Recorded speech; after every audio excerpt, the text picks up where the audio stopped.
జై భీమ్. అందరికీ రమాబాయి అంబేద్కర్ గారి జయంతి శుభాకాంక్షలు.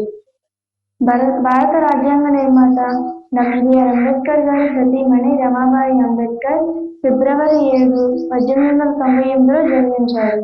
మాతా రమాబాయి ప్రపంచ మేధావిని తీర్చిదిద్ది దేశానికే దీపమయ్యారు. బాబాసాహెబ్ ఒక్కొక్క మెట్టు వెనుక రమాబాయి అమ్మ పంటి దిగువన బిగబట్టిన పాదతాలూకు గాయాలున్నాయి. బాబాసాహెబ్ ఇదంతా గుర్తించారు.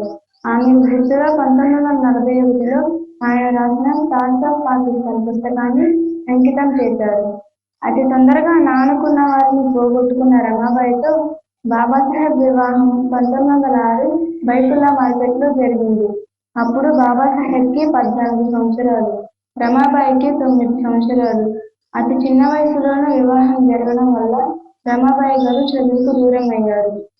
బాబాసాహెబ్ రమాబాయికి చదువు చెప్పించాలని ప్రయత్నించారు. ఆ ప్రయత్నంతో రమాబాయి రోజు వార్తాపత్రికల్లోని హెడ్లైన్స్ చదవడం నేర్చుకున్నారు. బాబాసాహెబ్ ఉన్నత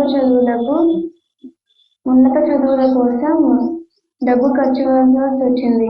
రమాబాయి గారు ఎన్నో బాధలతో పిడకలు చేసి అమ్మేవారు. వచ్చిన డబ్బుతో ఇల్లు గడిచేలా చూడడమే కాకుండా అందులో కొంత డబ్బును రమాబాయి చదువుకు పంపించేవారు. తమ జీవితకాల కష్టాన్ని అణగారిన వర్గాల ప్రజలు అనుభవిస్తున్నారని అనడంలో సందేహం లేదు.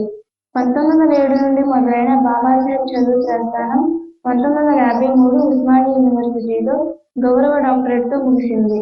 ఇది సాధించడానికి వారిద్దరూ కారణమే. బాబాసాహెబ్ గారి ప్రతి చదువు వెనుక రమాబాయి అమ్మ త్యాగం ఉంది. సహనశీలి, మార్గదర్శి, తన భర్త సుఖం కోసం సర్వశక్తుల బడిన ధన్యురాలు రమాబాయి గారు. జై భీమ్.